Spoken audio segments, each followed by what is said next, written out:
Can critical thinking and faith coexist, or are they mutually exclusive? They should coexist. Oni musia byť spolu, pretože to je jediný spôsob, lebo už ako som povedal, viera v zásade je naša schopnosť nadobúdať presvedčenie o tom, ako sa veci majú. A to treba aplikovať aj na Bibliu. Ja si myslím, že aby sme to tu nezjednodušovali, Biblia nie je kniha. Biblia je knižnica kníh.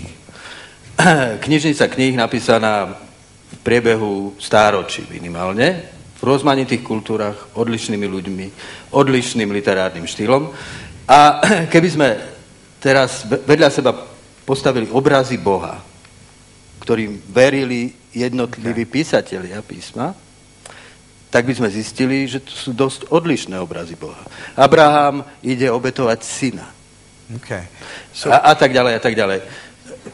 Len aby som to dokreslil. Mojžiš napríklad vyzýva v mene Božom ku genocide. Nie Mojžiš, ale v Mojžišovom zákone to je. Ježiš hovorí, milujte svojich nepriateľov.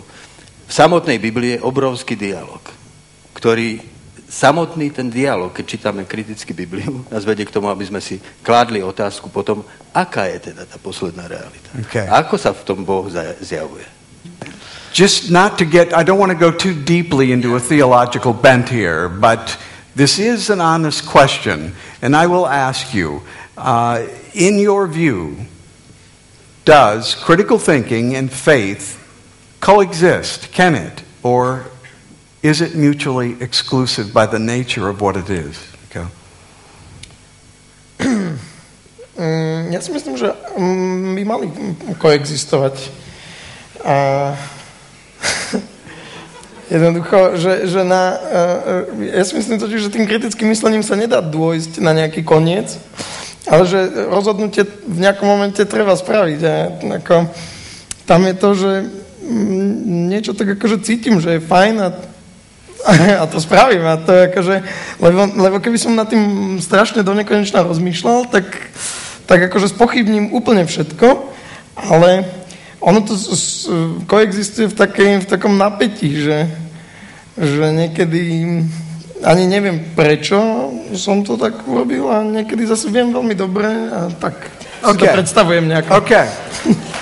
Let's go to our, go ahead. Let's go to our resident capitalist.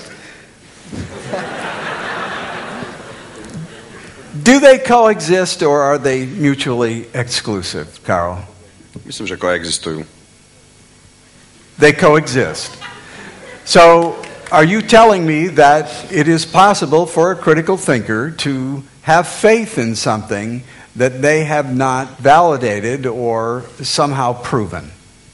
Myslím, že áno, lebo v podstate ja si myslím, že ultimatívnym cieľom každého človeka je, aby bol šťastný. Každého robí šťastným niečo iné. Niekto musí veľa pracovať, niekto musí strašne veľa behať, niekto musí strašne veľa piť alkohol. Každý proste niečo musí iné robiť. A niekto to robí jednu vec 10 rokov, potom príde na to, že to bolo zlé a robí nejakú inú vec. Ale proste keď tomu verí a je šťastný, nech to robí. But what does that have to do with faith and with critical thinking? Excuse me for pushing back, but I want to try to get down to the bottom here. I mean, give me an example, if you will, of how faith and critical thinking can coexist. Asi ste mali na mysli vo vašej otázke mieru v Boha. Ja som to trošku dal o niekoľko levelov nižšie a bral som vieru ako niečo všeobecné.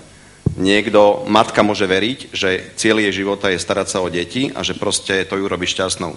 A keď to je jej viera a ju to naplňa šťastím, nech to robí. A je to v poriadku. A to je viera a môže kriticky myslieť, môže myslieť na veľa vecí, ktoré ona robí. Môže veľa vecí prehodnotiť, ktoré robila, keď vychovávala svoje deti, keď mali 3 roky a ináč sa na to môže dívať, keď majú 13 rokov. A je to určitá viera. A myslím si, že tamto kritické myslenie môže koexistovať s tou vierou, pretože jej ultimatívny cieľ je stále ten istý. Viera, že ja chcem byť matka, dobrá matka. A to kritické myslenie, kedy rozmýšľa nad tým, čo robí ona, čo robí aj deti, čo robí spoločnosť a stále posudzuje niečo okolo toho, ale stále tá ultimatívna viera ten core, ten jej boh, že chcem byť dobrá matka, je tam. Ale neviem, či ste ma pochopili v tom anglickom preklade. Well, I don't want to get into a protracted discussion about theology, but I would say that I don't agree with the process that you've gone through in arriving at that conclusion, because what you've described to me is, and I'm not saying that I don't agree that faith can not coexist with critical thinking. But what I'm saying is that what I heard you describe was really a desire on someone's part to be a good person. And I think that that is substantiated by good acts, by things that are good, that can be looked back upon as saying, I was a good person because I did this. But what I'm after here, Mike, is your idea of whether they coexist or whether they're mutually exclusive. In your world, what is it? Ja by som na tomto mieste rád rozdelil, alebo skúsil popísať rozdiel, teda aký pre mňa má viera a dôvera. Viera je pre mňa niečo ako hotová pravda, dajme tomu, ale dôvera je v tomto meste, veľa ľudí myslí tou vierou práve tú dôveru, ktorá vníma ako dôvera v to, že ten vesmír má nejaký zákon, nejaký poriadok a ten Boh tiež niečo tým myslí. A dôverujem tomu, že ten život sa o seba postará sám a že proste my sme v ňom len tie kolieska, ktoré každé má na svojom mieste a všetko, jak má byť. V tomto by som chcel rád povedať, že v tomto sa tá dôvera a to kritické myslenie naozaj spolu koexistujú v tom, že potrebujeme v istých častiach života zapnúť to myslenie kritické, napríklad na trhu, keď si chceme kúpiť zdravú zeleninu alebo rozlíšiť nejaké takéto vedecké veci, keď sa riešia, tak vtedy to kritické myslenie má svoje miesto, má svoje využitie. Je to dobrý sluha, ale myslenie je zlý pán a keď sa v tom úplne stratíme, tak potom tam strácame aj tú dôveru.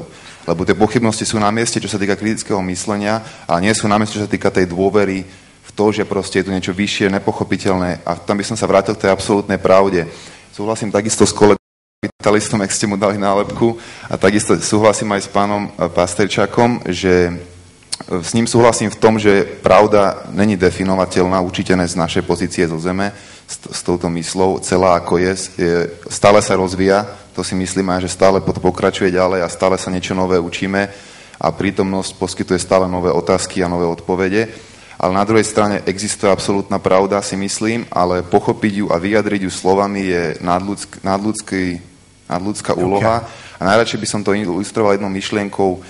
Sokratov najväčší žiak Platón mal krásnu myšlienku o ľudí v jaskyni, ktorí sú priputaní k jaskyni a vidia len tiene, ktoré sa odrážajú zvonka. To je ich realita, to je všetko, čo vedia a preto si myslím, že tú pravdu zachytiť, na to by sme museli z tej jaskyne najprv vystúpiť a to si my zatiaľ nemôžeme dovoliť. Another great.